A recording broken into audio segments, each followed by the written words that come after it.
The hypocrites scatter when I shine the bright light of reason. I'm Larry Elder. Join me tonight at 7, right here on AM 560, The Answer. Good morning, Dan and Amy. Interesting, over the weekend, Senator Ron Johnson of Wisconsin. Yeah. Saying Graham Cassidy not dead. Republicans, some Republicans at least, still holding out hope of some sort of half measure of Obamacare replace. For more on that and a status check on tax reform, we're pleased to be joined by our friend Jim Pethokoukis, who is a CNBC contributor and a columnist for the American Enterprise Institute and a Jeopardy champion. You know, he gets really persnickety if you don't mention he's a Jeopardy champion. Yeah, and don't kick the bear. Jim, thanks for joining us again. Appreciate it. You begin this conversation with a terrible falsehood, Sampro. Terrible falsehood. Thank you for having me on this. Which about a chance for some sort of half a measure on Obamacare replace? That falsehood? Jeopardy's a falsehood. That, I think, is probably wishful thinking. Yes. I think there will continue to be these sorts of efforts. But I don't know. The president at one point seemed to be talking to Democrats, Chuck Schumer, about doing something that may have also fallen through, since he seems to be backtracking on his commitment on the Dreamers. So that to me, healthcare really remains in limbo. And on tax reform, what's your handle on tax reform as it's winnowing its way through the hill? Yeah, I sort of can't bring myself to believe they would not get this done, given how important it is. I think just near-term politically, but also given that the modern Republican Party has been built around tax reform, or tax cuts at least.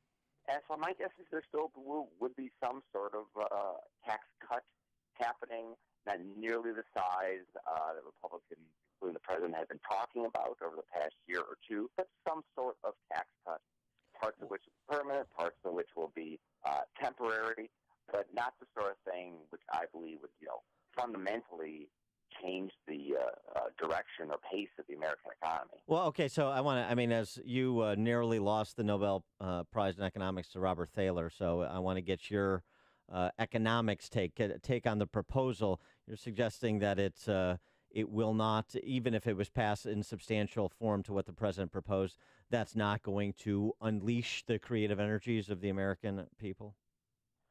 I don't think they're going to get through a tax cut anywhere that big.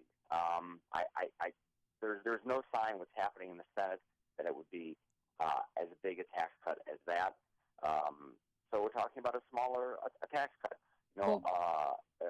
Some middle class tax relief, probably more business tax reform, but nothing huge. So yeah, would it maybe will help growth at the margins? Sure.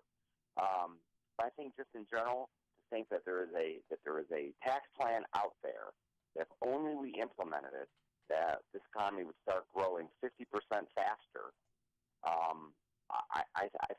I think that that's just putting too much weight on one sort of policy lever and not thinking more broadly about what we need to do more longer term. Too much focus on the short term, not a focus on the long term. Well, what do lawmakers need to do to, kickstart and grow the economy? Listen, the biggest problem with the economy, there's two big problems. One, we're not growing the labor force as fast as we used to, primarily because of demographic reasons. Those are going to be pretty hard to change. So you need to become way more productive than what we've been in recent years, perhaps as productive as we've ever been in the history of this country. And no, we don't have a magic answer how to do that. Usually it's going to be a combination of things like taxes and regulation and education and better infrastructure, a lot of different things. But there is no magic formula, so we're going to have to move on all fronts over the longer term. But there's been sort of this focus on we need to have a big tax cut right now. We don't care if it affects the deficit. We're in the middle of a crisis. This isn't a crisis. It could be better, but we have to think longer term and do things in a smart way, including not making budget deficits and debt worse. Okay, so there's obviously a spend side issue as well. So tax and spend policy, the administrative state, and monetary policy. Last week, Janet Yellen, who seems to be in a perpetual state of befuddlement, said that, the Fed's kind of been wrong on employment and inflation, which may result in a course change with respect to monetary policy ahead. What about on the monetary policy side? Well, listen, I think that the Fed, if anything, has probably been too aggressive in worrying about higher inflation. Inflation really doesn't seem to be going anywhere.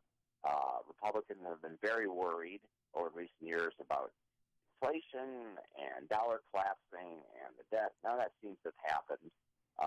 This economy is still adding a lot of jobs. There doesn't seem to be much inflation out there. I think the Fed has been, again, overly worried. So, listen, the worst path they could have taken would be panicking about inflation, which never appeared in the hyperinflation, and start raising rates.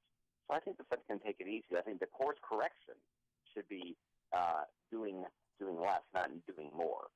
And so, and with respect to that, you're talking about the economy still throwing off a lot of jobs.